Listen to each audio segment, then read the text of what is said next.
Hey, I'm Nathan. This is SCARPA that you're looking at in the climbing section. So I thought I might show you the new Booster. So Booster is one of our most precise shoes.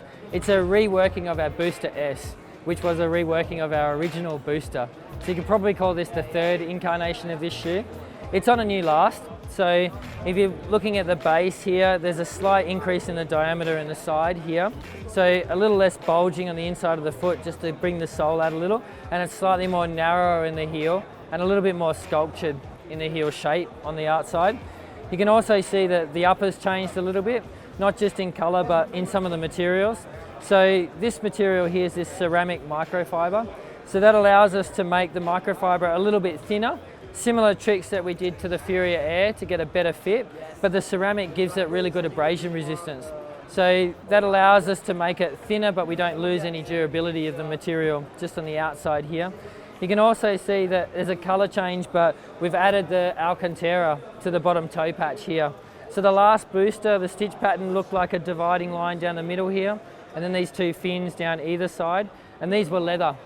This is all synthetic now. So this is microfiber, this is microfiber, there's a ceramic microfiber here, and in the toe patch you can see it's Alcantara material. It's the same material we used in the Furia Air. So it's similar feeling to leather, but keeps that texture a little bit longer, a bit better durability, and it still molds to the shape of the foot. So slightly nicer material, a little bit more expensive, but we thought that material worked really well in the Furia Air, so we brought it into the Booster. In the upper you can also see that we changed the midsole. So you can't see the midsole, it's in between the sole and the upper. The original one from the Booster S was just under the forefoot, the toes in this section here. So a little bit similar to the Drago with a strip that ran down the foot. So we decided to increase the total amount of plastic in the forefoot here and keep the flex with this hole in the middle here, but probably gives it a little bit more precision than the old Booster and a little bit more stiffness.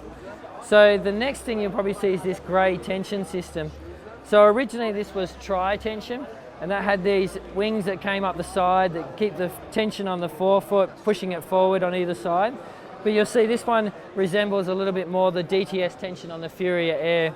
So it has these wings that go down either side. They're pulled at different tension. It keeps this lovely corkscrew type shape.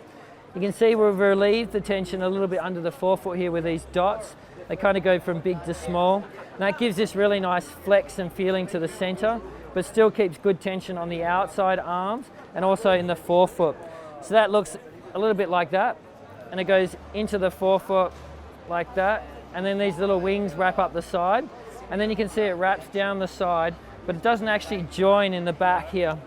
It stops on either side. And then we've got this heel piece, which we call this FAF heel system. So it's just for pressure absorbing fit. And normally you would notice that the width of a heel of a climbing shoe, not just others, but certainly ours as well with a slingshot round, is a little bit different. So if you have a look at something like a Drago, you can see how different the width is in there. So it's not better or worse, it's different.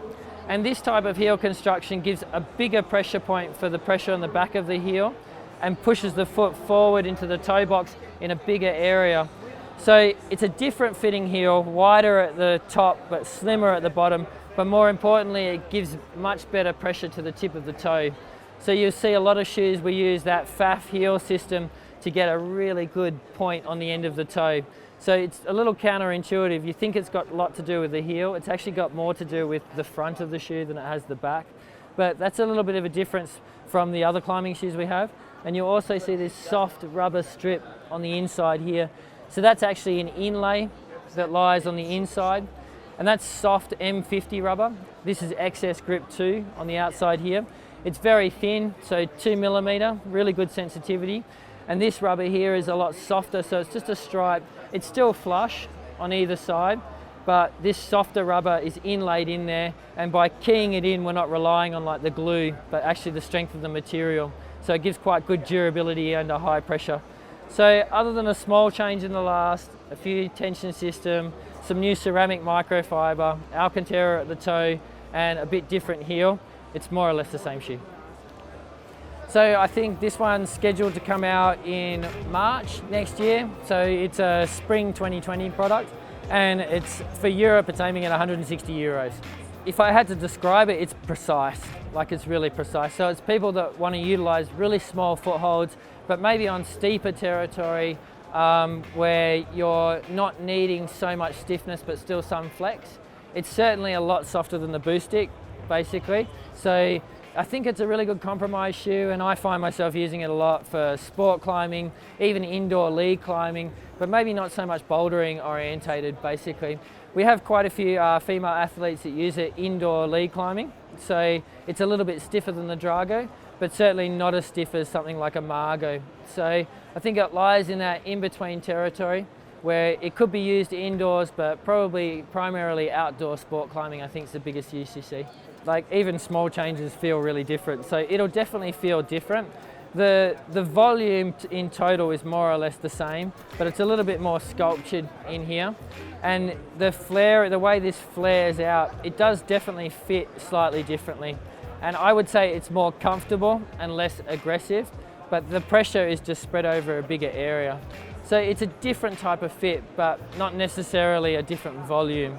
This is like what we're talking about is toe angle, and we have a lot of variation in toe angle. So to give you an example, the toe angle would be called high on this, so the foot's quite crimped up, and that again is focusing on using small footholds. Obviously there's a few keys to using small footholds, and one of the primary ones is to have your foot at the end of the climbing shoe. The other one is to have the foot semi-crimped up, just like if you used a small foothold with your hand. That helps us use small footholds. If you were to lay the foot down further and put it more extended, you would obviously have to use a lot more plastic in there. And the shoe would be more comfortable, but less precise. So I would say it's got a high toe angle, but not the highest. The highest is the Margo. But obviously that comes with a lot less comfort. And then the foot also can't extend out as well for smearing. So it's quite a high toe angle, and you can see from the volume in the toe box it's quite high. But that's more like not because it's a high volume toe box, it's because of the position of the foot is quite crimped. When I talk about precision, I talk about utilizing small holds with some sensitivity. Obviously if you put a really stiff midsole in something, you can utilize small holds really well, but you lose precision because you haven't got as much sensitivity. You blindly stand on small holds, you think you're standing on it, you stand up, the pressure doesn't come through to your foot. Whereas a really precise shoe like this allows you to be a bit more precise because it is sensitive, but it has enough stiffness that you can properly utilize small footholds. So that's really what I mean by precise, basically, to pinpoint a small foothold, but still enough flex. So it's definitely not a super specialized shoe, but we still include it in our specialized collection.